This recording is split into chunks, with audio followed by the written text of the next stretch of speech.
कभी रील मतलब पूरे इंडिया में वायरल हुई है पिंक स्कॉर्पियो एंड थार वाली, तो वो कहाँ से आइडिया आया और उस पर काफी लोगों ने ट्रोल मतलब अच्छे कमेंट्स भी किए हैं बुरे भी किए हैं। ट्रोल ही हुआ है इसका। आपको साल में 1 महीने की छुट्टी मिलती है, आप एंजॉय कर रहे हो अपनी फैमिली के साथ, काम की ज़्यादा टेंशन नहीं होती है। यहाँ मैं 2 दिन गायब हो जाऊँ सोशल मीडिया से, मेरे अंदर ये टेंशन आ जाती है यार लोग मुझे भूल जाएंगे। इतना मैं लोगों से कम मिलती थी उतना मेरी ज़िंदगी में सुकून था।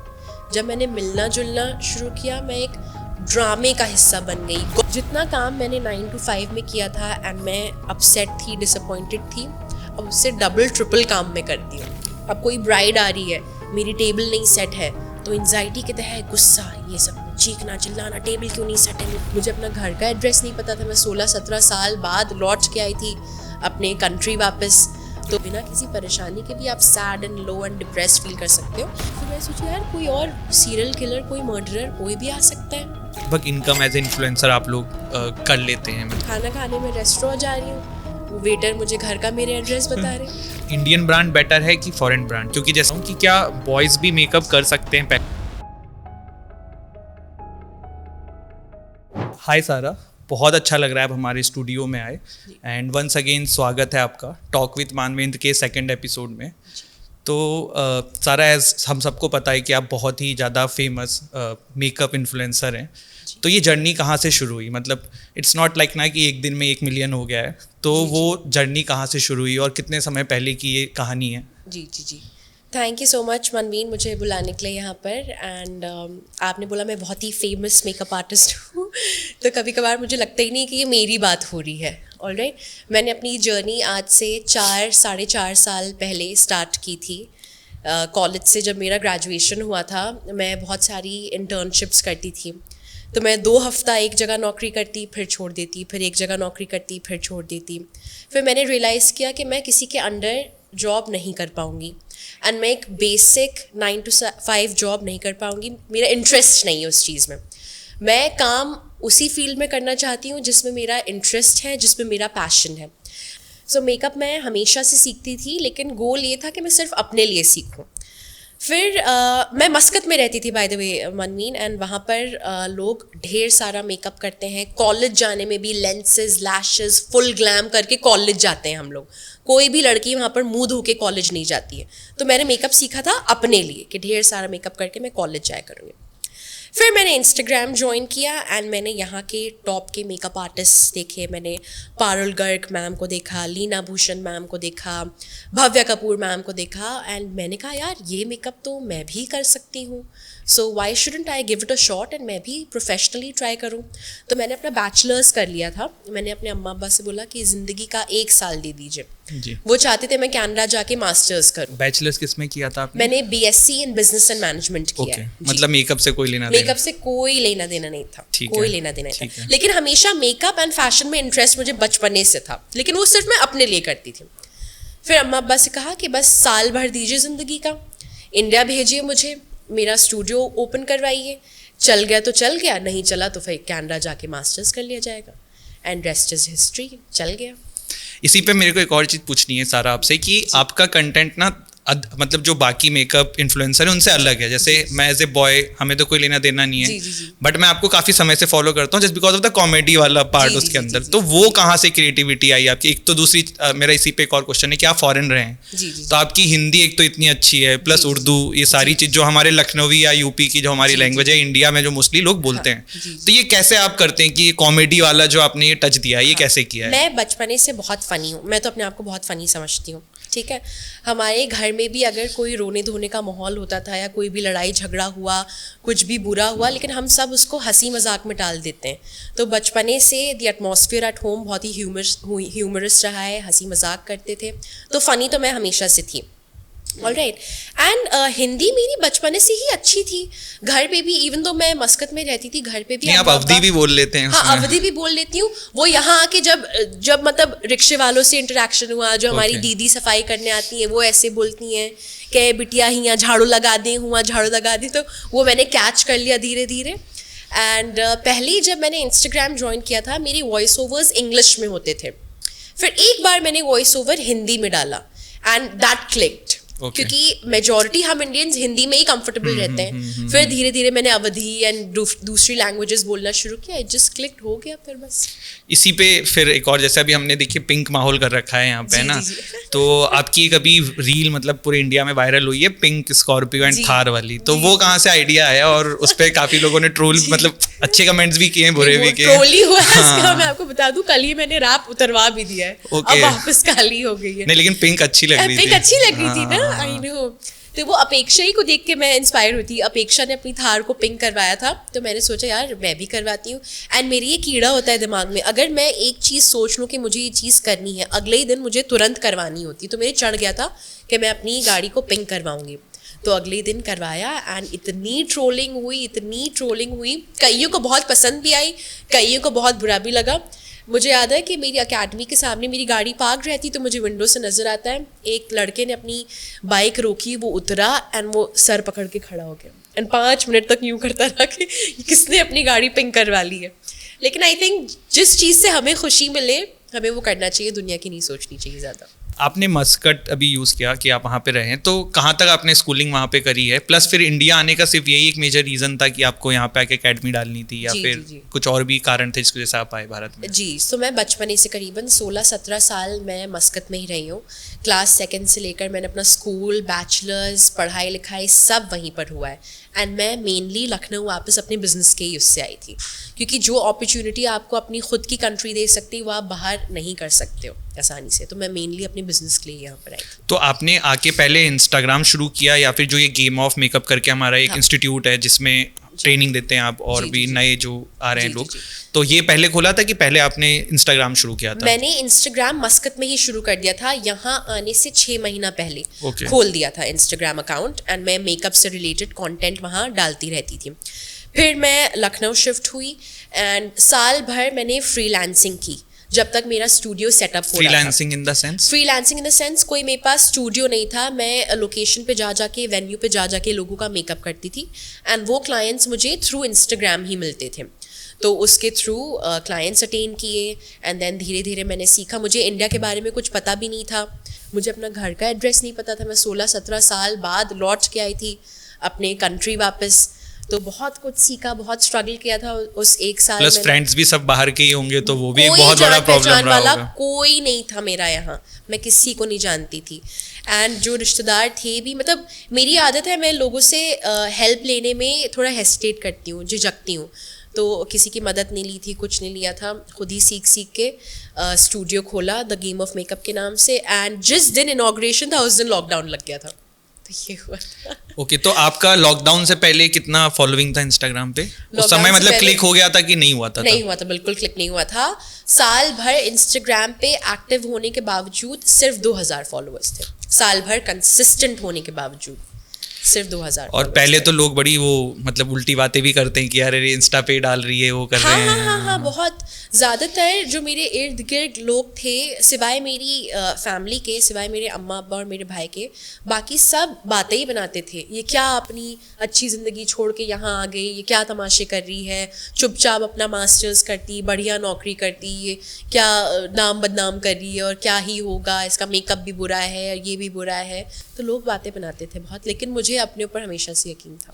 सारा, जैसे बहुत लोग बोलते हैं और मैंने भी मेरी बहन या दोस्तों से सुना है कि मेकअप इज एन आर्ट, मतलब वो ऐसा नहीं है कि मैं 2-4 क्लास मतलब सीख के कोई बहुत अच्छा कर लेता है, कोई उसमें इतना अच्छा नहीं कर पाता है।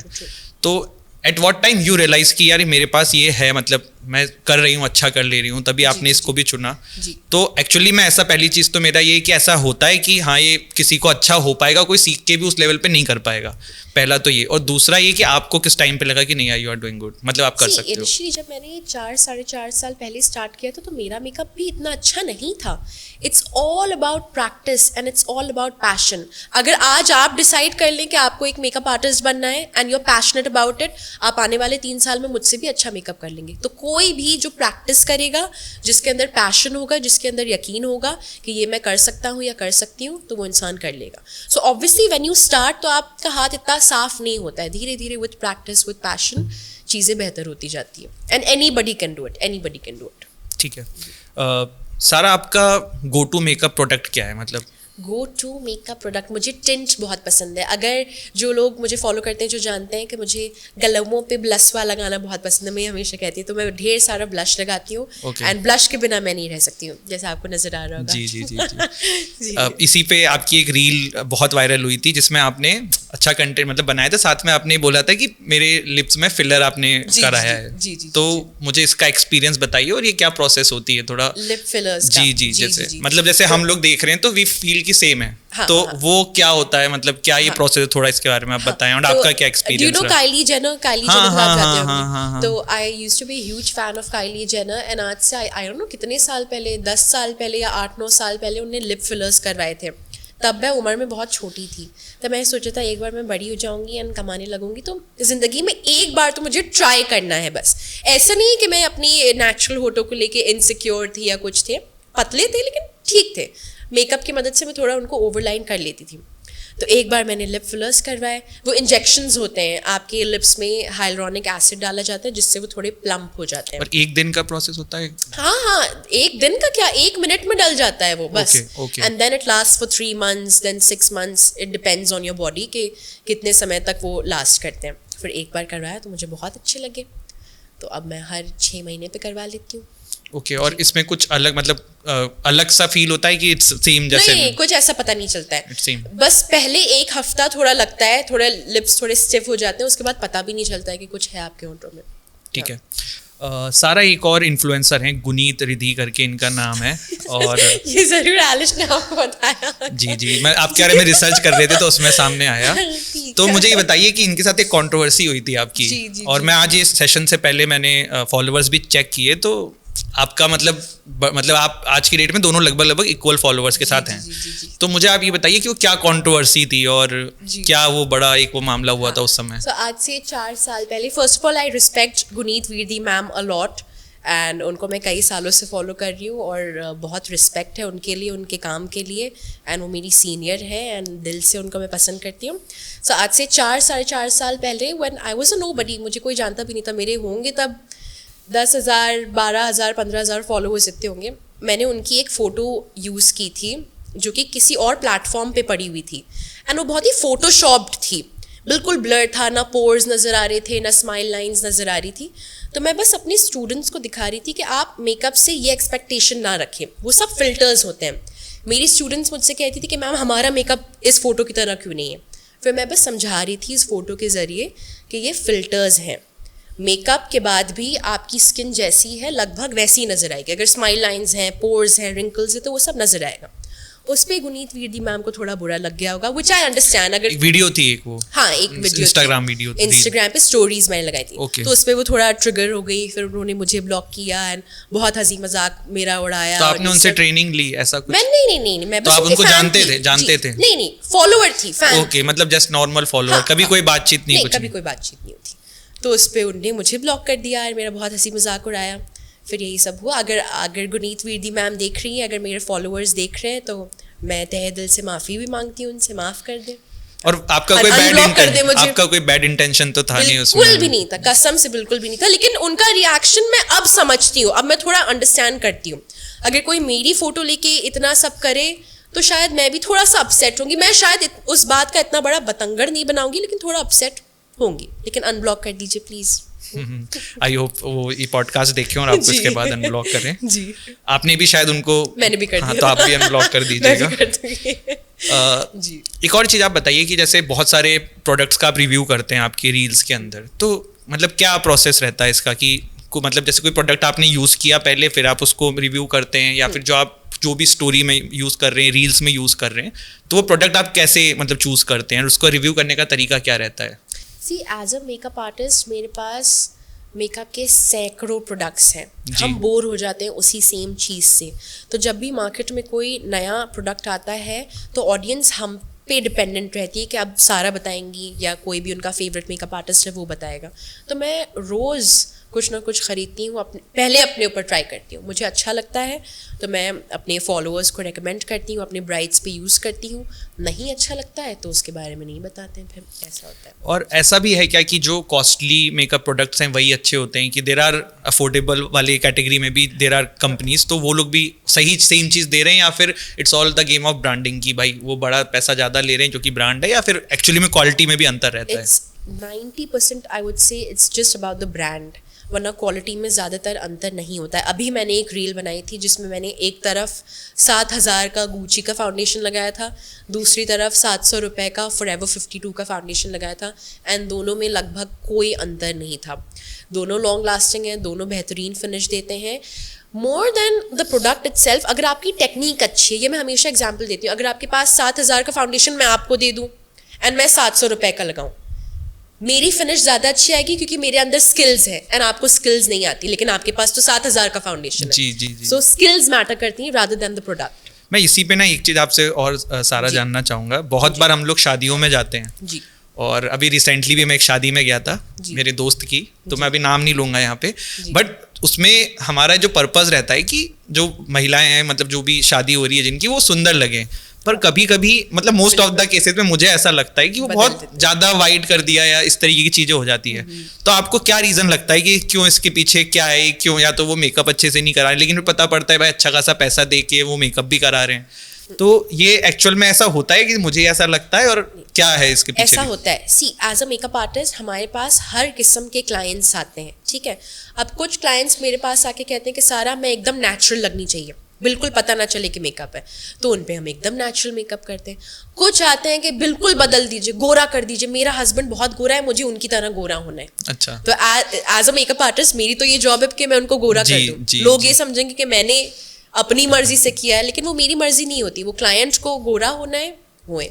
सो टू ईच देयर ओन, अगर किसी को ड्रामेटिक मेकअप पसंद है हम ड्रामेटिक कर देते हैं, किसी को नेचुरल पसंद है हम नेचुरल कर देते हैं, एंड आई थिंक दोनों में कोई गलत बात नहीं है। जिस चीज़ से आपको खुशी मिल रही है, अब मुझे लिप फिलर लगवा के खुशी मिली, मैं कॉन्फिडेंट हूँ, मैं अच्छा फील करी, तो क्यों ना करवाऊँ, not a big deal, it's okay. ठीक है। कोई एक ऐसा प्रोडक्ट आपको जो बहुत पसंद हो, कि मतलब आपको कोई ऐसी सिचुएशन आ जाए, बिग बॉस के घर में जाएं और आपको कहे कि भाई एक ही प्रोडक्ट वो लेके जा सकते हैं, तो एक ऐसा प्रोडक्ट का नाम बताइए, प्लस एक ऐसा प्रोडक्ट जो आप बिल्कुल कभी अपने लाइफ में अपने ऊपर यूज नहीं करना चाहेंगे। एक कैरेक्टर कॉस्मेटिक्स का एक टिंट है, लिप टिंट आता है, वो होठों पे भी लगा सकते हैं, चीक्स पे भी लगा सकते हैं, वो लगाने के बाद मैं एकदम कश्मीरी लगती हूँ, तो मैं उसके बगैर तो नहीं रह सकती हूँ, तो वो। एंड कोई ऐसा प्रोडक्ट जो मैं कभी नहीं लगाती हूँ जी, मतलब आपको कोई दे दे तब भी आप यूज ना करें, ऐसा? कोई दे तब भी, ऐसा सच कुछ है नहीं, मतलब देयर इज समथिंग ऐसा मेकअप में कोई प्रोडक्ट जो इंसान को यूज नहीं करना चाहिए, ऐसी कोई चीज? आई वुड सी मेकअप में एक चीज़ होती है जिसको कहते हैं प्राइमर्स, जो फाउंडेशन से पहले लगते हैं, वो ज़्यादा ज़रूरी नहीं होता है। लोगों ने हाइप बना रखी है कि अरे प्राइमर होगा अच्छा तो बहुत अच्छा बेस बनेगा, अगर आप प्राइमर ना भी लगाओ फिर भी अच्छा बेस बनेगा, सो आई अवॉइड यूजिंग प्राइमर्स। ठीक है जी। सारा एज ए इन्फ्लुएंसर आपका एक टिपिकल डे कैसा निकलता है, मतलब जैसे हम इन्फ्लुएंसर हमारा टिपिकल डे कैसा रहता है, मैं सच में बताऊँ, कोई फिक्स्ड टाइमिंग नहीं है। सुबह से उठ के हमारा काम शुरू हो जाता है एंड रात तक चलता रहता है। कभी भी कोई भी ब्रांड आपको कह सकता है अब night time skin care routine बताओ अपना, तो अब रात के 10 भी बज रहे हो, 11 बज रहे हो, मैं रात के 12 बजे भी पहुँचूँ, अगर मैंने ब्रांड को वादा किया है कि आज रात आपकी स्टोरीज डल जाएंगी तो उनकी स्किन केयर की डल रही, तो सुबह से शाम आप काम करते रहते हो। जितना काम मैंने 9 to 5 में किया था एंड मैं अपसेट थी, डिसअपॉइंटेड थी, अब उससे डबल ट्रिपल काम मैं करती हूँ, लेकिन मैं खुश हूँ क्योंकि it's something that I am passionate about and you are creating a exactly, लेकिन आप 24/7 काम करते रहते हो। इसी पे how you manage your personal life and professional life, मतलब आपका एक पूरा एक इंस्टीट्यूट चल रहा है प्लस आपका इंस्टाग्राम है, पर इन सब के साथ साथ आपको अपनी पर्सनल लाइफ भी करनी होती होगी मैनेज, तो ये कैसे आप मैनेज करते हैं, क्या आपका सीक्रेट है इसका? As an influencer, as a content creator, personal life and professional life के बीच में कोई बाउंड्री बची ही नहीं है। अब मान लीजिए मैं किसी की शादी में जा रही हूँ, उसमें भी मेरे दिमाग में ये होता है अरे यार अच्छी आउटफिट पहनी है, कंटेंट बना लो, समझ रहे? अब मैं ट्रैवल कर रही हूँ, अरे यार अच्छी जगह है, कंटेंट बना लो, एंड वो कंटेंट ना बनाओ तो दिल में ये होता है अरे मैं काम नहीं कर रही हूँ, समझ रहे? या थर्ड इंसान समझ रहा है अरे ये कितना कैमरे में घुसी रहती है, ये कर रही है, लेकिन वही तो मेरी नौकरी है, वही मेरा धंधा है, उसी से मैं पैसे कमा रही हूँ। तो कोई भी पर्सनल लाइफ में, प्रोफेशनल लाइफ में कोई बाउंड्री बची नहीं है, सब गिच पिच है, सब मिक्स्ड है। काम करो तो लगता है अरे यार कितना काम कर रहे हैं, छुट्टी ले लो। अभी दिवाली की मैंने 10 दिन की छुट्टी ली एंड मुझे इतनी एंजाइटी हो रही थी, इतनी घबराहट हो रही थी कि 1 मिलियन फॉलोअर्स तो हो गए, लेकिन 10 दिन से मैंने कुछ पोस्ट नहीं किया, कहीं ये मुझे भूल ना जाए, कहीं मुझे भूल ना जाए। तो दिमाग में बहुत सारा चीज़ें चलती रहती हैं, टेंशन चलती रहती है। आइडियली आप वीक में कितनी रील्स डालते हैं या कितने पोस्ट करते हैं? ऑर्गेनिक रील्स, पेड कंटेंट होता है आपका, देन आपका ऑर्गेनिक कंटेंट होता है। ऑर्गेनिक मैं हफ्ते में 1 बार या 2 बार डालती हूँ, ठीक है। पेड कंटेंट भी समझिए हफ्ते की 2 रील्स जाती होंगी या 3 रील्स जाती होंगी। स्टोरीज़ में ऑलमोस्ट रोज़ डालती हूँ, तो हफ्ते की आप समझ लीजिए 4 रील्स डालती होंगी। अ लॉट ऑफ इन्फ्लुएंसर्स हैं जो कि दिन में 2-2 3-3 बार पोस्ट करते हैं, ठीक है। मेरा मंत्र ये है, एंड ये मेरे साथ काम किया है अभी तक, मेरा मंत्र ये है कि आप कम पोस्ट कीजिए, लेकिन आप जो भी पोस्ट कर रहे हैं वो बेहतरीन होना चाहिए। मेरा मंत्र ये है, ये नहीं कि अरे आज मैंने कुछ पोस्ट नहीं किया तो चलो मैं खड़े होकर एक अपनी फोटो ही खींच के पोस्ट कर दूं।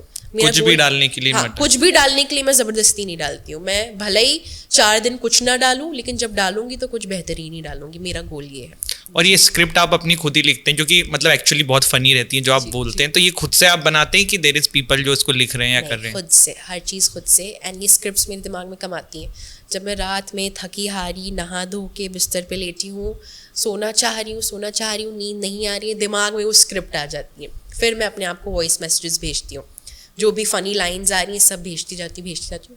अगले दिन सुबह उठ के रिकॉर्ड करके डाल देते हैं। तो सब दिमाग में खुद ही से ये सब आ जाता है जी। और आपको अभी कोई ऐसा कोलैबोरेशन याद है जो मतलब जैसे आपने स्टार्टिंग में स्टार्ट किया होगा इंस्टाग्राम, है ना, तो देयर वाज अ टाइम कि नॉर्मली चल रहा है, सब चल रहा है, बट पहली बार आपको लगा कि नहीं यार मैंने कुछ कर दिया है ये, या मैंने कुछ फोड़ दिया? जब मुझे अपना पहला पेड कोलैबोरेशन मिला था तो मुझे तब मेरी आई थिंक 6,000-7,000 फॉलोअर्स थे। एंड एक ब्रांड है लव अर्थ, सालों से मैं उनसे जुड़ी हुई हूँ, आज से 4-4.5 साल पुरानी बात है। तो that was my first paid collaboration. And उनने मुझसे पूछा आप एक, तब रील तो होती नहीं थी, वीडियोज़ होती थी, आप एक वीडियो का कितना चार्ज करेंगी?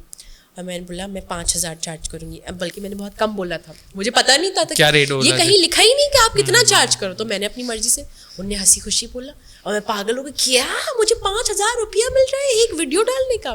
तो वो चीज़ मुझे हमेशा याद रहेगी एंड अभी तक मैं उनके साथ काम करती हूँ। तो ये आपका kind of favourite collaboration experience है? एब्सोल्युटली।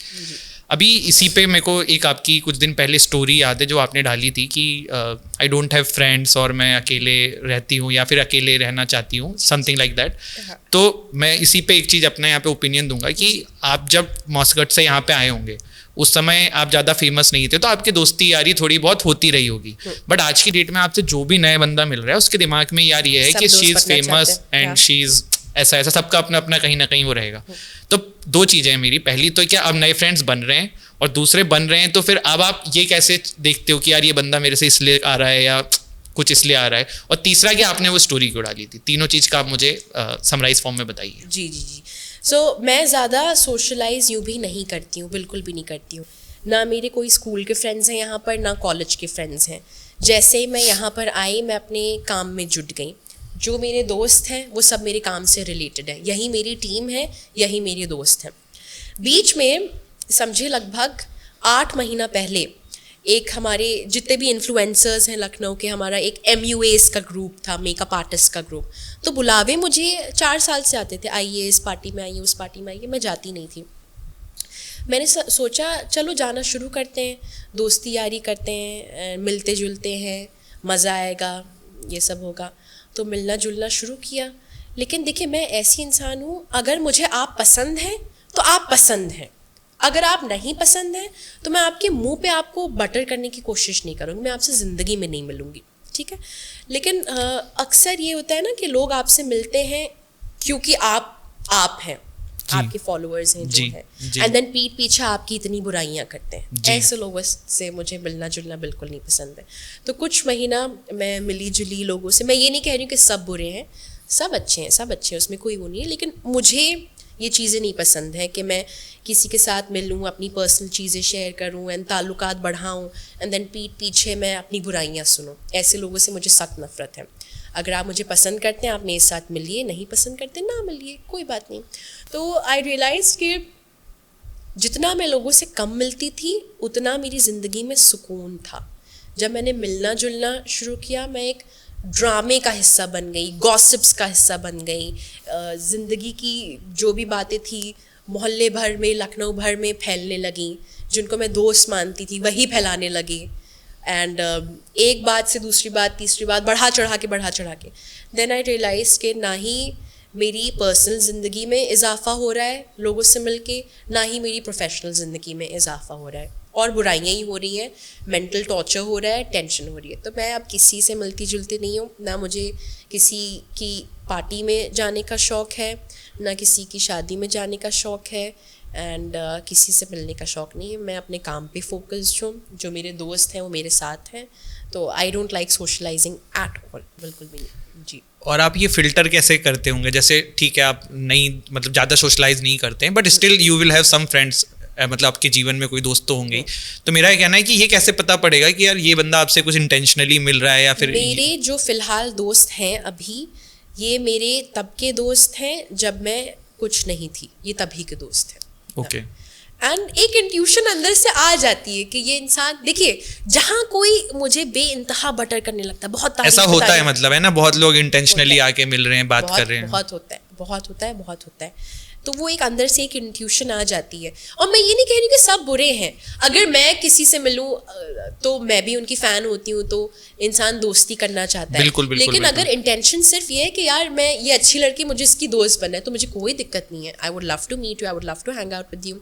लेकिन अगर ये इंटेंशन है कि एक वो समझ में आ जाता है ना, चलो इनके साथ फोटो खिंचवा के इनको टैग करते रहो, तो एक समझ में आ जाता है कि कोई मुझसे क्यों मिलना चाह रहा है। ठीक है। सारा आप नेगेटिव कमेंट्स आते ही होंगे सोशल मीडिया पे, आप डालते होंगे, प्लस जैसे आपने बोला लोग भी कुछ कुछ बोलते हैं आमने सामने, फिजिकली भी। तो ये सब कैसे अवॉइड करते हैं? क्योंकि आज की डेट में मतलब आपकी बहुत ज़्यादा रीच है, आपकी बहुत ज़्यादा फॉलोइंग्स है, तो जहाँ पे अच्छाई होती है वहाँ थोड़ी सी बुराई वाली चीज़ लोग भी रहते ही हैं। तो ये सब कैसे आप हैंडल करते हैं, और एक्चुअली में ये होता है तो फिर कैसे आप इसको मैनेज करते हैं? It's human tendency. अगर 100 अच्छे कमेंट्स हैं, आप अच्छी लग रही हैं, कितनी सुंदर है, ये है, वो है, ये है, वो है, ये वो है, 100 अच्छे कमेंट्स हैं, एक गंदा कमेंट होगा, कितनी मोटी हो, कितनी बुरी लग रही हो, दिमाग में वही चलता रहता है, इसने ये क्यों कहा जी। लेकिन आप इतने पॉजिटिव कमेंट्स सब भूल जाते हो। सो इनिशियली मुझे बॉदर करता था, मुझे लगता था यार कि क्यों, और अब मैं पीपल्स प्लीजर हूँ, मैं ऐसी इंसान हूँ, मैं चाहती हूँ सब मुझसे खुश रहें, पूरी दुनिया को मैं खुश रखूँ, सब मुझसे प्यार करें, मैं किसी को अपसेट ना करूँ, लेकिन इट्स नॉट पॉसिबल। एंड फिर मैं ये सोचती हूँ, मैं आपको सच बात बताऊँ, आज तक आई एम 28 years old, आज तक ना मैंने अपने अकाउंट से ना कोई फेक अकाउंट बना के किसी की वीडियो पे कुछ बुरा लिखा है, क्योंकि ये मेरी तरबियत है, मेरे अम्मा अब्बा ने मुझे ऐसा बनाया है। अगर मुझे आपका कंटेंट नहीं पसंद है मैं नहीं देखूंगी, लेकिन मैं कुछ बुरा नहीं लिखूंगी कि कितना गंदा पॉडकास्ट है, कितने ये हो, कितना वो है, नहीं पसंद है नहीं देखूंगी। तो अगर कोई बैठ के नेगेटिव कमेंट लिख रहा है, वो अंदर से टूटा हुआ इंसान है, वो अंदर से कुछ नहीं कर पा रहा है, वो एक लूज़र है, तो मुझे बुरा मानने की ज़रूरत नहीं है उस बात पे बिल्कुल भी। एज ए इन्फ्लुएंसर सबसे चैलेंजिंग पार्ट आपकी लाइफ में क्या रहता है? मतलब एज एन इन्फ्लुएंसर सबसे चैलेंजिंग पार्ट क्या रहता है? आई वुड से सबसे चैलेंजिंग पार्ट यही रहता है यार, अगर आप एक नौकरी कर रहे हो, नॉर्मल नौकरी कर रहे हो, सैटरडे संडे आपका दिमाग ऑफ हो जाता है एकदम, आप इंजॉय कर रहे हो फैमिली के साथ, या आपको साल में 1 महीने की छुट्टी मिलती है, आप इंजॉय कर रहे हो अपनी फैमिली के साथ, काम की ज़्यादा टेंशन नहीं होती है। यहाँ मैं 2 दिन गायब हो जाऊँ सोशल मीडिया से, मेरे अंदर ये टेंशन आ जाती है यार लोग मुझे भूल जाएंगे, मुझे कुछ ना कुछ करते रहना, एंजाइटी, इंटेंस सिवियर एंजाइटी होती है। अभी ये 10 दिन की छुट्टी ली एंड आज मेरा पहला दिन है काम का, 10 दिन के बाद I am feeling so good and happy and fulfilled today. लेकिन ये 10 दिन इवन तो छुट्टी थी, लेकिन दिल में ये था लोग भूल जाएंगे मुझे। तो सबसे बड़ी टेंशन यही होती है कि लोग भूल जाएंगे मुझे। एंड दूसरी टेंशन ये होती है यार 4 साल से मैं कंटेंट क्रिएट करती आ रही हूँ, अब मैं नया क्या करूँ, वही सेम घिसी पिटी चीज़ तो नहीं कर सकती। जी। फिर ही डाउनफॉल आपका तभी आएगा जब आप सेम चीज़ करते जाओगे, तो अब नया क्या किया जाए। समय के साथ चेंज करना, समय के साथ चेंज करना है। तो इसकी टेंशन होती है कि आगे अब कैसे बढ़ा जाए, 1 मिलियन को 2 मिलियन कैसे पहुंचाया जाए। तो वो नए के चक्कर में and FOMO, fear of missing out, के लोग भूल ना जाएं, तो ये टेंशन रहती है बस में। तो जैसे इंस्टाग्राम पे कहते हैं कि देयर इज एल्गोरिथम जो वर्क करता है, ये करता है, तो आप तो अब काफ़ी समय से डाल रहे हैं और आपको सारा ट्रेंड एंड ऑल पता होगा। तो एक्चुअली में ऐसा है कि अगर आप कुछ दिन तक पोस्ट नहीं करें तो एल्गोरिथम कम हो जाती है या रीच कम हो जाती है, या फिर ये सिर्फ दिमाग में चलता रहता है? कि ये सब दिमाग में चलता रहता है। अगर कंटेंट आपका टॉप नॉच है तो मिलियंस में व्यूज़ जाएंगे। कंटेंट नहीं अच्छा, आप दिन में 10 बार पोस्ट कर रहे हो, कुछ नहीं होगा। Content is the king, content is the king. जितना अच्छा कंटेंट होगा उतना लोग देखेंगे। अब 1 महीने बाद पोस्ट करो, 2 महीने बाद पोस्ट करो, कंटेंट अच्छा है, लोग देखेंगे। सारा, आप जिस इंडस्ट्री में हैं, जैसे एज ए इन्फ्लुएंसर, जैसा आपने बोला कि आपका अपना रहता है, आपको अपना ही डर रहता है कि मेरी कहीं रीच कम ना हो जाए या लोग ना भूल जाएं, तो बहुत सारे कॉम्पिटिटर्स हैं और बहुत लोग ये कर रहे हैं, है ना? तो कभी कभी आप रील देखते होंगे, उनका भी आ जाता होगा, तो कभी ऐसे जेलसी वाली फीलिंग आती है क्या? पहला क्वेश्चन। दूसरा ये कि कोई आपसे आगे भी बहुत सारे लोग होंगे, तो उस समय आपको क्या फील होता है? मतलब एट दैट मोमेंट वो सब देखते हैं या चीज़ें सुनते हैं, तो आपको क्या लगता है कि मतलब जेलसी वाली फीलिंग आती है कि नहीं आती है? पहले तो ये फर्स्ट ऑफ ऑल मैं एक बात बता दूं, जो इंसान जेलस है वो कभी तरक्की कर ही नहीं पाएगा, क्योंकि वो दूसरों के ही काम को देखता जा रहा है, वो अपने आप को कैसे बेहतर बनाए उस पर फोकस कर ही नहीं रहा है। आई एम लीज बॉदर्ड कि लोग क्या कर रहे हैं। मेरे दिमाग में मेरे टारगेट्स होते हैं, मेरे गोल्स होते हैं। अगर मान लीजिए मेरा टारगेट ये है, मुझे महीने का 10 रुपया कमाना है, मैं अपने टारगेट पे फोकस करूंगी। अब सामने वाला 100 कमा रहा हो, 1,00,000 कमा रहा हो, मुझे उससे कोई लेना देना नहीं है, मुझे अपना टारगेट हिट करना है। So I always focus on myself कि मैं खुद को कैसे बेहतर करूँ, खुद को कैसे बेहतर करूँ। एंड मैं इनफैक्ट अपने सीनियर्स से बहुत इंस्पायर होती हूँ। जितने मेकअप आर्टिस्ट जो सालों से इस इंडस्ट्री में हैं, मैं उनको देख के ही यहाँ आई हूँ। भव्या कपूर मैम है, पारुल गर्ग मैम है, लीना भूषण मैम है, समायरा संधू है, मीरा सकरानी है, they are all my seniors. मैं उनसे जलूंगी नहीं, मैं उनसे इंस्पायर होती हूँ, उनका काम इतना बेहतरीन है, तो मैं देख देख के लोगों से सीखती हूँ। जहाँ आप ये सोचोगे कि ये मेरा कॉम्पिटिशन है, ये मुझसे आगे कैसे बढ़ गई या बढ़ गया, वहाँ आपका डाउनफॉल आ जाएगा। आपको हमेशा अपने आप को कमतर समझना है, हमेशा दूसरों से सीखते रहना है। तो that is always my goal and my strategy. आप आज भी सीख रहे हैं, मतलब बहुत सारी चीज़ें? 100% आज भी सीख रही हूँ। आज भी मैं देखती हूँ कि दूसरों की टेक्निक्स क्या हैं, कैसे कर रही हैं वो, कैसे बोल रही हैं, क्या कर रही हैं।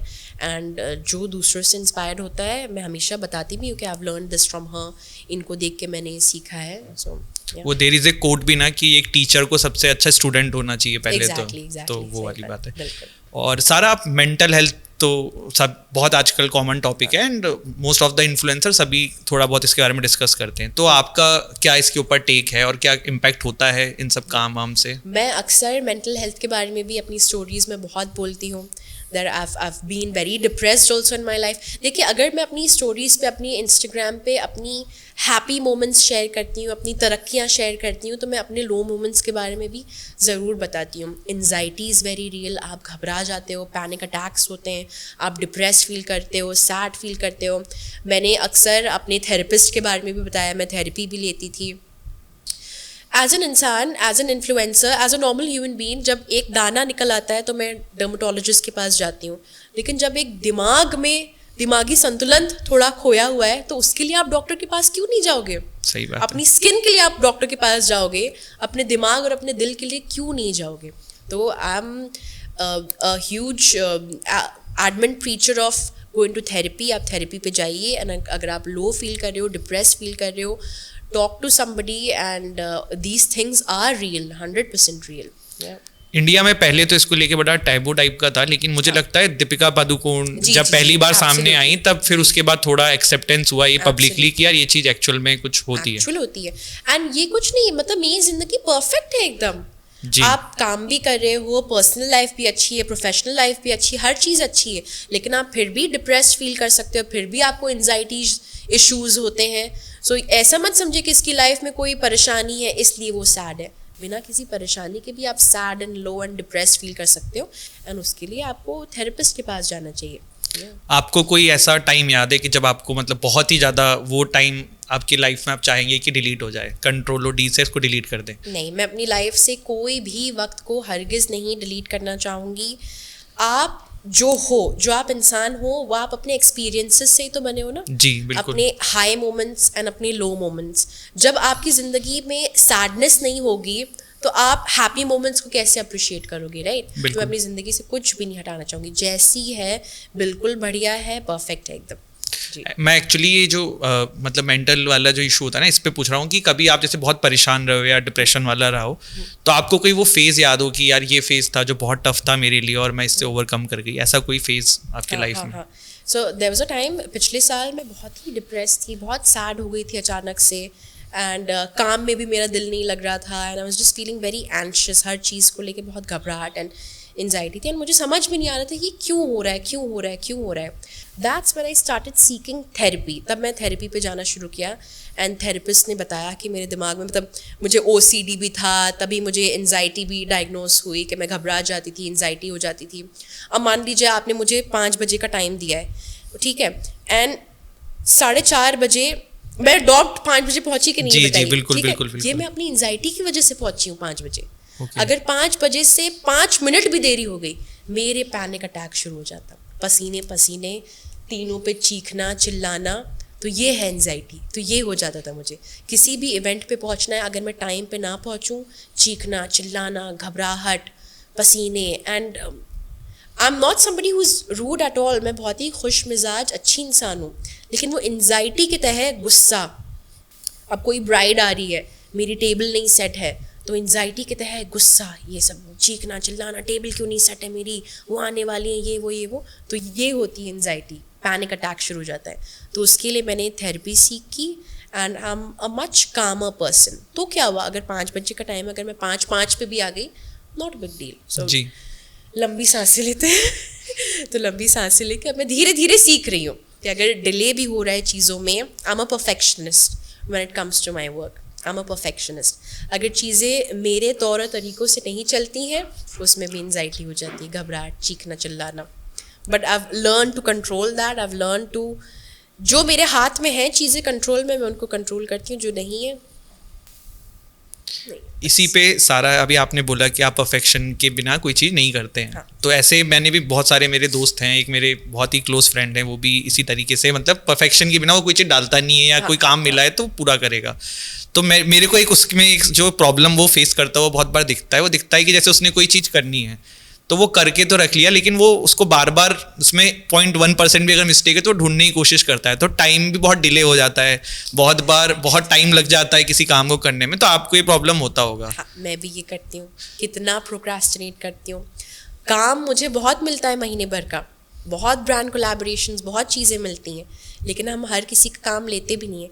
क्योंकि अगर किसी ने मुझे कहा है कि आप ये रील क्रिएट कीजिए, मेरा गोल ये होगा कि मैं बढ़िया से बढ़िया रील बनाऊँ, परफेक्ट हो, बढ़िया व्यूज़ जाए, ब्रांड को भी मज़ा आए, मुझे भी मज़ा आए। मेरा गोल ये नहीं है कि मैं हज़ारों काम ले लूँ, मेरा गोल ये है कि मैं कम काम लूँ लेकिन परफेक्ट हो, एकदम बढ़िया हो। तो इसमें आप कभी कभी अपना घाटा भी कर लेते हो, लेकिन एक दिली सुकून रहता है कि मैंने अपना 100% दिया, अपनी तरफ से हमने परफेक्ट किया एकदम। तो हाँ, प्रोक्रास्टिनेशन बहुत होता है, डिले बहुत होता है उसमें। सारा, अगर आपको अभी एक मेकअप लाइन आपकी बनानी हो खुद की ब्रांड की, तो वो क्या होगा सबसे पहली एक चीज़? अगर सबसे पहली चीज़ अगर मैं कुछ लॉन्च करूँगी तो वो ब्लश ही होगा, 100% ब्लश या लिपस्टिक होगी। मुझे करना है, that would be a long term goal. आने वाले कुछ सालों में मैं ये करना चाहती हूँ। ज़्यादा नॉलेज नहीं है मुझे इस चीज़ की ऑनेस्टली, तो मैं जब तक किसी चीज़ की, एज आई सेड, मैं परफेक्शनिस्ट हूँ, जब तक मुझे पूरी उस चीज़ की नॉलेज नहीं हो जाएगी मैं उस चीज़ में घुसूँगी नहीं। तो अभी मैं नॉलेज गेन करने के प्रोसेस में हूँ जी। कोई ओवररेटेड सेलिब्रिटी जो आपको लगता हो मेकअप के मामले में स्पेसिफिकली? नहीं, कोई भी ओवररेटेड नहीं है। अगर इंसान सेलिब्रिटी है यानी लोग उसको पसंद कर रहे हैं, एंड पसंद कर रहे हैं तो किसी ना किसी वजह से पसंद कर रहे होंगे। कोई फेवरेट आपका? मेरा फेवरेट मुझे लीना भूषण मैम बहुत पसंद है, एंड मुझे पारुल गर्ग मैम बहुत पसंद है, सारे मेकअप आर्टिस्ट मुझे बहुत पसंद हैं जो सालों से इस इंडस्ट्री में हैं। सब अलग अलग हैं, सबका मेकअप का स्टाइल अलग है, सबका कंटेंट अलग है। वो मेरी तरह नहीं है, मैं उनकी तरह नहीं हूँ, तो सब अलग हैं, सब अपनी अपनी जगह परफेक्ट है एकदम। जैसे बॉलीवुड सेलिब्रिटीज़ भी आप देखते होंगे या हॉलीवुड के भी होंगे, तो कोई ऐसा सेलिब्रिटी जो आपको लगता हो कि जब भी ये मेकअप करके निकलती है शी लुक्स अलग? तो आई लव जानवी कपूर, मुझे Okay. जानवी कपूर बहुत पसंद है एंड उनका मेकअप भी बहुत अच्छा था। एक तो उनकी आई स्पेस बहुत है, उनकी आंखें बहुत बड़ी बड़ी हैं, जी। तो जब भी मैं उनकी फ़ोटो देखती हूँ तो मैं सोचती हूँ अगर मैं करती तो मैं ये करती Okay. एंड मुझे ऊपर वाले ने छोटी छोटी आंखें दी हैं, थोड़ी बड़ी आंखें होती तो मैं भी कुछ ना कुछ और करती। जी, तो जानवी कपूर मुझे बहुत पसंद नहीं, जैसी आपकी आंखें हैं बहुत अच्छी हैं Thank सारा। यहाँ पे एक और चीज़ मेरे को आपसे जाननी है कि craziest thing as a influencer आपने जो फेस करी हो, कि मतलब यार आप इन्फ्लुएंसर हैं, सब है, तो आप कहीं गए या कुछ भी आपके लाइफ में एक ऐसी बहुत क्रेजी चीज़ हुई हो जो आपको अभी तक याद है कि यार ये बड़ा क्रेजी हुआ? बहुत सारी क्रेजी चीज़ें होती हैं लाइफ में। जब आप जाते हो इवेंट्स पे जाते हो, लोग आपसे मिलते हैं एंड मतलब लोग, हम इवेंट्स पे जाते हैं, मेकअप सेमिनार्स में जाते हैं, लोग चीख रहे हैं, चिल्ला रहे हैं, आपका नाम ले रहे हैं, कभी कभी लगता है क्या ये मेरे लिए हो रहा है। मैं तो जानती हूँ, मैं तो अपने आप को आम इंसान ही समझती हूँ, लेकिन जब आप इतना प्यार देखते हो अपने सामने तो बहुत बहुत अच्छा लगता है। एक इंसिडेंट ये होता है, एक बार मैं अपने घर पे थी एंड कोई मेरे घर पे घंटी बजा के पहुँच गई कि मैम मैं आपकी ह्यूज फ़ैन हूँ। मैं बहुत डर गई थी उस दिन कि यार इनको मेरे घर का एड्रेस कैसे पता। एंड वो तो अच्छी इंसान थी, मैं उनसे एक दो बार दूसरे इवेंट्स में भी वो आई थी, फिर मैं सोची यार कोई और सीरियल किलर, कोई मर्डरर, कोई भी आ सकता है। एंड मेरी गाड़ी पिंक थी, अब उन्होंने मेरा घर कैसे बचाना, गाड़ी नीचे खड़ी हुई थी, तब ये दिमाग में थोड़ा खटका कि यार कोई भी आ सकता है। नहीं, लखनऊ में तो हो गया था कि जहाँ ये पिंक गाड़ी है मतलब आपकी गाड़ी। मुझे डीएम्स आते थे, मैम आप इस जिम के सामने रहती हैं, तो भैया गाड़ी पार्कड है वहाँ, मैम आपका घर यहाँ पर है, गाड़ी पार्कड है वहाँ। ब्लिंकिट वाले भैया जो डिलीवरी करने आए, अकेडमी डिलीवरी करने आए, घर का एड्रेस मुझे बता रहे हैं। खाना खाने में रेस्टोरेंट जा रही हूँ, वो वेटर मुझे घर का मेरे एड्रेस बता रहे। तो ये सब थोड़ी डर वाली चीज़ें हैं, तो इसलिए रैप गाड़ी का हटवा भी दिया कि लोग ना जाने में। अच्छा, इसीलिए आपने स्पेसिफिकली हटाया? ओके, सेफ्टी के पर्पस से हटवाया ज्यादा वो। और वो थार वाली मैम ने हटाया कि उनका है? नहीं हटवाया, वो अपनी कवर करके रखती है। हाँ, मैं कवर करके, मेरा घर मेन रोड पे है, उनका कॉलोनी में, तो हर किसी को पता है मैं कहाँ रहती हूँ। सारा आपका फेवरेट मेकअप एरा कौन सा है? जैसे ट्रेंड चेंज होता रहता है, हाँ। तो मुझे इतना नॉलेज नहीं है, बट मैं फील होता है कि जैसे पहले बॉलीवुड में एक अलग टाइप का मेकअप एंड ऑल होता था, अभी कुछ अलग होता है, तो आपका फेवरेट ट्रेंड कौन सा है? अभी जो है वो एरा कि पहले जो था वैसा? अभी जो है, मुझे अभी का एरा बहुत पसंद है। एंड पुराने ज़माने में आई डोंट नो वो 80s में होता था या 70s में होता था, रेखा जी का भी मेकअप, एंड रेखा जी उस ज़माने में भी आज के ज़माने का मेकअप करती थी। Intense contouring, intense highlighting. मैंने उनका एक इंटरव्यू देखा था, वो अमेरिका गई थी एंड अमेरिका से मेकअप सीख के आई थी एंड वो अपना मेकअप मूवीज़ में खुद करती थी। जब वो सीख के आई थी बेहतरीन मेकअप करती थी। एंड आज से 5-6 साल पहले बहुत ड्रामेटिक मेकअप चलता था, तब मैं भी बहुत ड्रामेटिक मेकअप करती थी। एंड धीरे धीरे अब थोड़ा नेचुरल मेकअप चल रहा है, अब नेचुरल थोड़ा मेकअप करते हैं, तो ट्रेंड के हिसाब से मैं भी बदलती रहती हूँ एंड हर एरा अच्छा लगता है, सब अच्छा लगता है। सारा कोई बिगिनर है और उसको मेकअप करना है, तो बहुत बेसिक कोई आप मतलब बताइए कि 4-5 चीज़ें ये करो कि ये मेकअप करोगे तो अच्छा लगेगा। First of all practice. As a beginner आपको बेइंतहा प्रैक्टिस करनी है। जब मैंने मेकअप करना स्टार्ट किया था तो मैं अपने ही ऊपर बहुत प्रैक्टिस करती थी, रात भर प्रैक्टिस करती थी। एंड इट्स सिंपल, आपको, मैं खुद कोर्सेज ऑफर करती हूँ, लेकिन मान लीजिए आपका इतना बजट नहीं है, कभी आपको कोर्स नहीं ज्वाइन करना है, चुपचाप एक आप यूट्यूब ट्यूटोरियल खोलिए, 4-5 बेसिक प्रोडक्ट्स ले लीजिए एंड जो वो यूट्यूब पे कर रही हैं वो आप अपने ऊपर प्रैक्टिस कीजिए। एक बार बुरा होगा, दूसरी बार बुरा होगा, तीसरी बार थोड़ा बेहतर होगा, चौथी बार और अच्छा होगा, ऐसे ही आप सीख जाओगे। यूट्यूब पे देखिए, खुद पे प्रैक्टिस कीजिए, दूसरों पे प्रैक्टिस कीजिए, 100% सीख जाओगे। और कोई 4-5 प्रोडक्ट जो मतलब इनिशियली कोई भी इंसान इन्वेस्ट कर सकता है? अच्छे ब्रशेस एंड टूल्स, अच्छे टूल्स होना बहुत ज़रूरी है, ठीक है। उसके बाद आई वुड से कि अच्छा, देखिए मेकअप में अगर आप कुछ इन्वेस्ट करना चाहते हो, मेक श्योर कि आपका foundation, concealer and setting powder, ये 3 चीज़ें बेहतरीन होनी चाहिए, अच्छी क्वालिटी की हो। मैं ये नहीं कह रही हूँ महंगी होनी चाहिए, अच्छी क्वालिटी की होनी चाहिए। बाकी अगर आपका ब्लश एंड लिपस्टिक एंड ये सब ज़्यादा अच्छी क्वालिटी का नहीं है, ज़्यादा आपको अच्छा उसमें इन्वेस्ट नहीं करना है, सस्ते प्रोडक्ट्स में कर लेना है, तो वो आप चला सकते हो, लेकिन मेक श्योर कि foundation, concealer and setting powder, ये 3 बेहतरीन होनी चाहिए एकदम।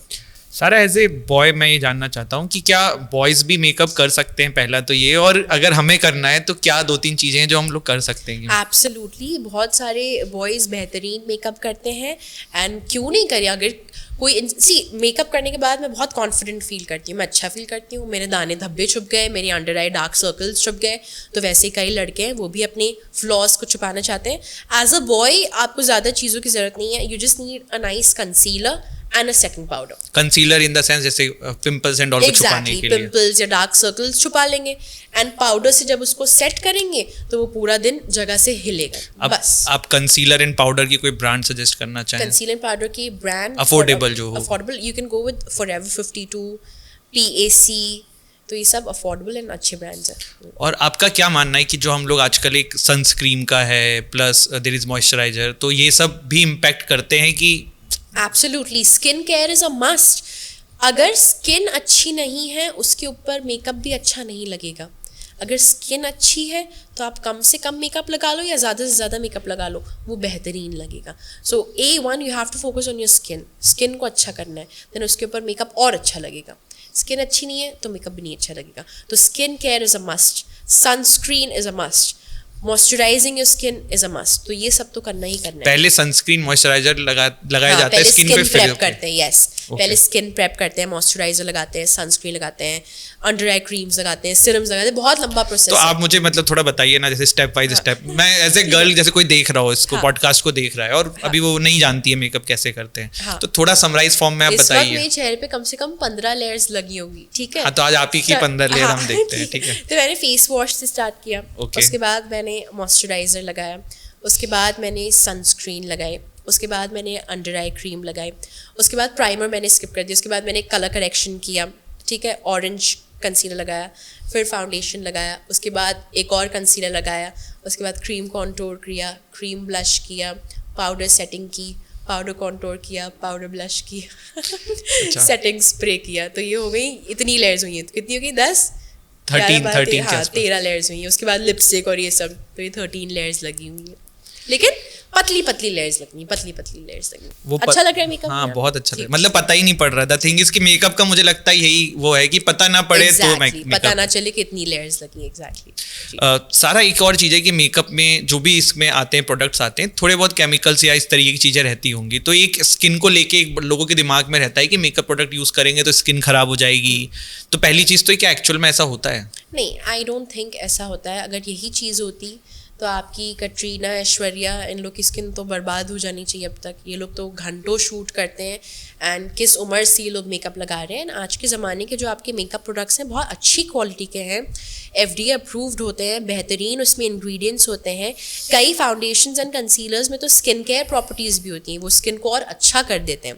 लेकिन आपको अपनी स्किन का खुद से ध्यान रखना है। I know a lot of girls जो मेकअप नहीं लगाती हैं लेकिन उनकी स्किन नहीं अच्छी है, and I know a lot of girls जो मेकअप लगाती हैं लेकिन स्किन भी बहुत अच्छी है। तो स्किन का ध्यान मेनली आपको, आपका क्या खान पीन है, आप क्या खा रहे हो, क्या पी रहे हो, आपकी जेनेटिक्स पे डिपेंड करता है।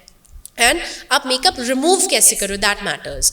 At the end of the day आपको मेकअप को अच्छे से रिमूव करना है। अगर आपके पोर्स क्लॉग्ड है, आप सोने से पहले अच्छे से रिमूव नहीं कर रहे हो, तब आपकी स्किन ख़राब हो सकती है। अगर आपके ब्रशेस गंदे हैं, आपका ब्यूटी ब्लेंडर गंदा है, मेकअप प्रोडक्ट्स गंदे संदे हैं, तब ख़राब हो सकती है स्किन। यस, तो मेक श्योर कि आप हाइजीनिकली अपना मेकअप कर रहे हो। जैसे हम कभी भी कोई बॉलीवुड एक्ट्रेस का इंटरव्यू एंड ऑल देखते हैं, उनसे जब भी पूछते हैं घर जाके सबसे पहले आप क्या करेंगे, तो दे से मेकअप रिमूव करेंगे। तो एज ए बॉय या फिर मुझे कभी समझ में नहीं आया कि मेकअप रिमूव क्या होता है, क्रीम कैसे निकल जाएगी। तो थोड़ा आप इसको एक्सप्लेन करेंगे कि मेकअप रिमूव की प्रोसेस क्या है? मेकअप रिमूव करने के आजकल कई तरीके हैं। आप चाहें तो डायरेक्टली फेस वॉश करके, माइसेलर वाटर्स आते हैं वो यूज़ कर सकते हैं। मैं बाम यूज़ करती हूँ। इट्स लाइक, कैसे एक्सप्लेन करूँ, इट्स लाइक घी, बेसिकली घी की कंसिस्टेंसी का होता है। तो आप बस रब करना स्टार्ट करो, जितना भी मेकअप है पूरा मेल्ट हो जाता है, एंड देन आप फेस वॉश कर लो, that's it. So it's very easy. कई तरीके हैं टू रिमूव मेकअप, लेकिन मुझे बाम से रिमूव करना अच्छा लगता है। जितना भी आपकी वाटरप्रूफ लिपस्टिक्स हैं, वाटरप्रूफ मस्कारा है, सब हट जाता है।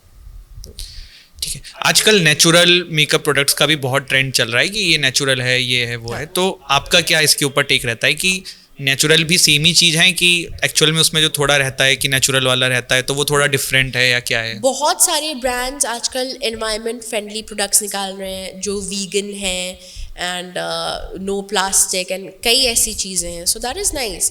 Anything that supports the environment, that supports a healthy environment, that supports healthy skin, तो बहुत अच्छी बात है. पर मैंने इसमें एक चीज देखी है सारा कि जैसे हम लोग बॉयज लोग वैक्स यूज करते हैं हेयर्स में, तो उसमें ये देखने को मिलता है कि जो आजकल नेचुरल आ रहे हैं वो इतने इम्पैक्टफुल नहीं होते कंपेरेटिवली टू द जो दूसरे होते हैं. हाँ, तो ये जो नेचुरल वाले आए हैं अल्टरनेट, अच्छी बात है, लेकिन मुझे ऐसा लगता है कि ये इतने इम्पैक्टफुल अभी है नहीं जितने ये पुराने वाले जो ट्रेडिशनल मार्केट में कंपनीज हैं. जितने भी ये नेचुरल वाले आप कह रहे हो, मिनरल मेकअप हो गया, बिल्कुल नेचुरल स्किन केयर वाला मेकअप है, एज अ प्रोफेशनल वो मैं अपनी ब्राइड्स पे नहीं यूज़ करती हूँ. वो मैं भले ही अपने ऊपर ऑन अ डेली बेसिस कि इस फाउंडेशन में ये बेनिफिट्स हैं, नेचुरल इंग्रेडिएंट्स हैं, तो वो मैं अपने लिए कर लूँगी, लेकिन अपनी ब्राइड्स पे मैं अभी भी वही जो प्रॉपर मेकअप है वही यूज़ करती हूँ, क्योंकि अभी वो उतने लॉन्ग लास्टिंग या उतने अच्छे नहीं है. I agree with you. तो मतलब बेसिकली ये मेकअप में भी है कि नेचुरल वाले अल्टरनेट हैं, लेकिन वो अभी उतने इम्पैक्टफुल नहीं है. सारा कोई ऐसी बुक या फिर कोई वीडियो या कुछ भी ऐसा मार्केट में हो जो कोई मेकअप इंडस्ट्री में आना चाहे तो वो उसको ज़रूर पढ़नी चाहिए, या फिर देयर इज समथिंग कि वो उसको ज़रूर देखना चाहिए? See, how I started my journey, I consider myself as a self-taught makeup artist. मैंने किसी से सीखा नहीं है. मैं लोगों के 1 day मास्टर क्लासेस अटेंड करती थी, लेकिन मैंने कोई भी साल भर का या महीने भर का कोर्स नहीं अटेंड किया. मैं फॉलो करती थी बचपने से जेम्स चार्ल्स को. बचपना क्या, वो मेरी उम्र के हैं लगभग. जेम्स चार्ल्स को फॉलो करती थी, कार्ली बाइबल को फॉलो करती थी, निकी ट्यूटोरियल्स को फॉलो करती थी. ये सब आज से कह लीजिए 10 साल पहले के यूट्यूब के गॉड्स थे. ये सब मेकअप इंडस्ट्री के गॉड्स थे ये सब. 10 साल पहले की बात कर रही हूँ. मिलियंस ऑफ फॉलोअर्स, मतलब इनके पागलों की तरह फैंस होते थे. तो मैं पिछले 10 साल से इन लोग के यूट्यूब ट्यूटोरियल्स देखते आ रही हूँ, एंड उन्हीं से मैंने सब सीखा है. आप निकी ट्यूटोरियल का यूट्यूब पेज खोल लीजिए, पिछले 5 साल की सारी वीडियोस देख लीजिए एंड प्रैक्टिस करना शुरू कीजिए. आप टॉप के मेकअप आर्टिस्ट बन जाएंगे 100%. तो आपने ये YouTube चैनल है इनका जहाँ पे वीडियोस अवेलेबल हैं, देख सकते हैं. इन लोग की ट्यूटोरियल्स देख के एंड प्रैक्टिस करके सीखा है. सारा एज ए इन्फ्लुएंसर आप लोगों की डायरेक्ट, मैं बिल्कुल एग्जैक्ट इनकम आपसे नहीं जानना चाह रहा हूँ, बट क्या लगभग इनकम एज ए इन्फ्लुएंसर आप लोग कर लेते हैं? मतलब इट डिपेंड्स. हाँ, मतलब मैं आपके लिए इट जस्ट की जनरल आइडिया लग जाए. एक बढ़िया आंसर आपको, एक एवरेज आंसर दे देती हूँ. एक इंसान जिसके मिलियन फॉलोअर्स हैं, ये तो आप ही हो गए. उसकी रीच बढ़िया है, ठीक है. तो एक रील का आप 1.5 से 2 लाख रुपया चार्ज करते हो, ठीक है. एंड इट डिपेंड्स आप महीने की कितनी रील्स लॉक कर रहे हो. ऑन अ गुड मंथ आप 10 रील्स लॉक कर सकते हो, ऑन अ बैड मंथ आप 5 रील्स लॉक कर सकते हो, ठीक है. सो कैलकुलेशन कर लीजिएगा. ठीक है. इसी पे सारा मेरे को एक चीज़ और जाननी है कि जैसे इंस्टाग्राम चला है, रील चला है, तो इसने सारी इंडस्ट्रीज को लगभग चेंज कर दिया है. जी, तो क्या मेकअप इंडस्ट्री को भी किया है? एब्सोल्युटली. मुझे जितने भी क्लाइंट्स मिलते हैं, जितने भी मेरे स्टूडेंट्स आते हैं, जितनी भी ब्राइड्स आती हैं, जितने भी ब्रांड कोलैबोरेशंस आते हैं, एक रुपया जो मैं कमा रही हूँ इस वक्त सिर्फ और सिर्फ इंस्टाग्राम के ज़रिए. इंस्टाग्राम बंद हो जाएगा तो बिज़नेस को रन करना बहुत मुश्किल हो जाएगा. आप प्रमोट कैसे करोगे, आप मार्केट कैसे करोगे? तो इंस्टाग्राम के थ्रू ही सब हो रहा है. पर there is a good content, there is a bad content. तो मेकअप इंडस्ट्री में भी देर विल बी पीपल जो कुछ गलत, जैसे पैसे ले लिए, जैसे आपने बोला कि आप प्रमोशन वही करते हैं जो आपको सही लगता है. रिव्यू करते हैं, अगर नहीं जमेगा नहीं करेंगे, मना कर देंगे. पर देर आर पीपल जो कुछ भी करने को रेडी हैं. जैसे कि कभी समथिंग ऑयल करके नाम नहीं लेंगे, बट एक बड़ा चल रहा था, हमारे पास भी आए थे वो, आई थिंक. हाँ, तो मेरा वही पॉइंट है कि ये इस तरीके के मेकअप में भी रहते ही होंगे. तो कैसे, मतलब एज ए नॉर्मल जनता हम इस चीज को समझें कि यार ये इन्फ्लुएंसर सही बोल रहा है, ये भाई बेवकूफ बना रहा है. देखिए, कुछ लोग जो आपको सालों से फॉलो कर रहे हैं, अब मान लीजिए कि मैं एक फाउंडेशन प्रमोट कर रही हूँ, ठीक है, लेकिन एक ये भी चीज़ होती है, अब एक फाउंडेशन मैं प्रमोट कर रही हूँ, 10 लड़कियों ने वो फाउंडेशन खरीदा, 10 में से 8 को वो अच्छा लगा, और हो सकता है 2 को ना अच्छा लगा हो. ऐसा भी होता है. कोई ज़रूरी नहीं कि हर एक चीज़ जो मैं प्रमोट कर रही हूँ वो मुझे अच्छी लगी ना, मेरी स्किन पे बढ़िया जा रही है, मुझे मेरा एक्सपीरियंस इसके साथ अच्छा रहा, लेकिन हो सकता है कि 10 लड़कियों में से 8 का अच्छा रहा हो, 2 का ना अच्छा रहा हो. मेरा गोल, आप ट्रस्ट ऐसे ही बिल्ड करते हो. जी। आप कोशिश करके वही चीज़ें प्रमोट करो जो आप खुद असल ज़िंदगी में यूज़ करोगे। लेकिन ये पेट भी पापी होता है, जी पैसे भी जी। कमाने होते हैं नहीं लोगों नहीं, को। सही तो आई बात है। वोंट जज, मतलब अगर कोई पैसों के लिए किसी और चीज़ को प्रमोट कर रहा है एंड अगर वो ठीक ठाक चीज़ है तो कोई बात नहीं है। तो मेरा वही क्वेश्चन है, ठीक हाँ। ठाक है ये कैसे जज होगा कि ये ठीक ठाक है कि वो नहीं आप है? खुद जज करोगे ना। अगर वो ठीक, हमारे लिए अगर हम किसी चीज़ को प्रमोट कर रहे हैं हम खुद अपने ऊपर अप्लाई करते हैं पहले। अगर हमें पसंद आई हम 100% प्रमोट करेंगे, हमें नहीं पसंद आई हम नहीं प्रमोट करेंगे। कितना हमारे पास गैम्बलिंग के ऐप्स के वो आते हैं जो हमें लाखों देने को तैयार है, लेकिन मैं गैम्बलिंग में बिलीव नहीं करती हूँ। या टैरो कार्ड रीडर्स के वो आते हैं, मैं नहीं बिलीव करती हूँ तो मैं उस चीज़ को प्रमोट नहीं करूँगी। जिस चीज़ को मैं खुद नहीं बिलीव करती हूँ तो मैं उसको आगे प्रमोट क्यों करूँ? तो ये तो सारा आपकी बहुत अच्छी बात है कि आप इसको करते हैं कि भाई मैं अगर नहीं करती हाँ, हूँ तो तो मैं मैं नहीं क्यों करूँगी। करूँ? जी। पर एज ए फैन का क्या पर्सपेक्टिव रहता है इस पे, मैं जैसे आपको बताता हूँ, कोई एक बंदा है वो उसको फॉलो करते हैं तो they are like God to him कि भाई ये भाई जो भी बोलेंगे सही बोल रहे हैं। अब उसने बोला कि यार आप जाओ ये चीज़ें ले लो, ये मैं कर रहा हूँ, वो सामने दिखा भी देते हैं यूज़ करके, भले वो कुछ और प्रोडक्ट हाथ में लिए हों या कुछ भी इस तरीके की चीज़ें, तो वो बंदा जाके ले लेता है। तो देर आर सर्टेन टाइम्स की वो चीज़ कुछ नहीं, खराब अच्छी नहीं होगा हाँ। उसमें, ठीक है वो आपने ले लिया कोई बात नहीं। सही बात, हाँ। बट देर आर थिंग्स जैसे कि कोई चीज़ है पर्टिकुलर वो खराब भी कर सकती है या बिल्कुल नई मार्केट में आई है, सिर्फ मार्केटिंग के दम पे सही बात, बेच सही रहे बात, हैं, हाँ। क्योंकि मार्केटिंग का तो आजकल गेम है, मार्केटिंग के दम पे कुछ भी बिक I रहा agree, है। I agree. तो मेरा बस यही आपसे जानना है कि कैसे, मतलब थोड़ा सा कुछ एक बता दीजिए कि यार मेकअप इंडस्ट्री में आदमी कैसे समझे कि यार ये थोड़ा गलत हो सकता है प्रोडक्ट। सी बात ये है कि आजकल मेकअप इंडस्ट्री में भी ऑलमोस्ट रोज़ नई चीज़ें लॉन्च होती हैं। अब महीने का अब ये भी हो गया है, अगर एक ब्रांड ने हेयर ऑयल लॉन्च किया है तो आने वाले 4-5 ब्रांड सब हेयर ऑयल ही लॉन्च कर रहे हैं। लेकिन इसका मतलब ये नहीं कि अगर मैं 10 हेयर ऑयल प्रमोट कर रही हूँ तो वो सब बुरे हैं या उसमें से एक ही अच्छा है। हो सकता है अगर मैं 10 प्रमोट कर रही हूँ तो 10 के 10 अच्छे हैं, जी ठीक है। लेकिन अब वो ऑडियंस अपने बजट के हिसाब से खरीद ले। कोई मैं 1000 रुपये का हेयर ऑयल प्रमोट कर रही हूँ, कोई 200 रुपये का प्रमोट कर रही हूँ, कोई और प्रीमियम 2000 रुपये का है, तो ऑडियंस अपने हिसाब से ख़रीदे वो। एंड मुझे हज़ारों डीएम्स आते हैं कि मैम आपकी वजह से मैंने ये लिपस्टिक ख़रीदी, बहुत अच्छी है। तो एक ट्रस्ट बिल्ड हुआ कि जी। एक प्रोडक्ट इसने प्रमोट किया, बढ़िया है, अब ये हेयर ऑयल प्रमोट करिए तो ये भी अच्छा होगा, अब ये ब्लश प्रमोट करिए तो ये भी अच्छा होगा। तो वो धीरे धीरे जब ऑडियंस ख़रीदती जाती है प्रोडक्ट्स एंड वो देख रही है कि चीज़ें अच्छी हैं अच्छी हैं अच्छी हैं, तो वो ट्रस्ट ग्रेजुअली बिल्ड होता जाता है होता जाता है। और सारा आप भारत के अंदर, इंडिया के अंदर अगले 5 साल में ब्यूटी इंडस्ट्री जो है, मेकअप इंडस्ट्री जो है, इसको कैसे देखते हैं चेंज होते हुए? इट्स गोइंग टू बूम, ये ग्रो होती ही जाएगी होती ही जाएगी होती ही जाएगी। आज से 5 साल पहले जब मैं इंडिया आई थी कोई इतना मेकअप सड़कों पे नहीं करता था। मैं ढेर सारा मेकअप करके निकलती थी एंड लोग पागल ही समझते होंगे मुझे, क्योंकि मैं मस्कत से आई थी एंड मस्कत का कल्चर ये था कि रोज़ लोग ढेर सारा मेकअप करके निकलते थे। एंड अब आप देख रहे हैं छोटी से छोटी बर्थडे पार्टी हो या 12th का ग्रेजुएशन हो, सब मेकअप करके जाते हैं एंड धीरे धीरे ये और ग्रो होगा। एंड हमारे बेहतरीन इंडियन ब्रांड्स आ रहे हैं आजकल, बहुत सारे इंडियन ब्रांड्स जो कि जिसके इंडियन ओनर्स हैं, मेड इन इंडिया है। आपका क्यूटी ब्यूटी हो गया, आपका फैशन कलर हो गया, आपका मैकेज़मिया हो गया, आपका प्रॉश हो गया, आपका रूफा ब्यूटी हो गया, ये सब इंडिया के ब्रांड्स हैं जिनके बेहतरीन प्रोडक्ट्स हैं। एंड आने वाले 5-10 साल में इंडिया से कई बेहतरीन ब्रांड्स इमर्ज होके आएंगे।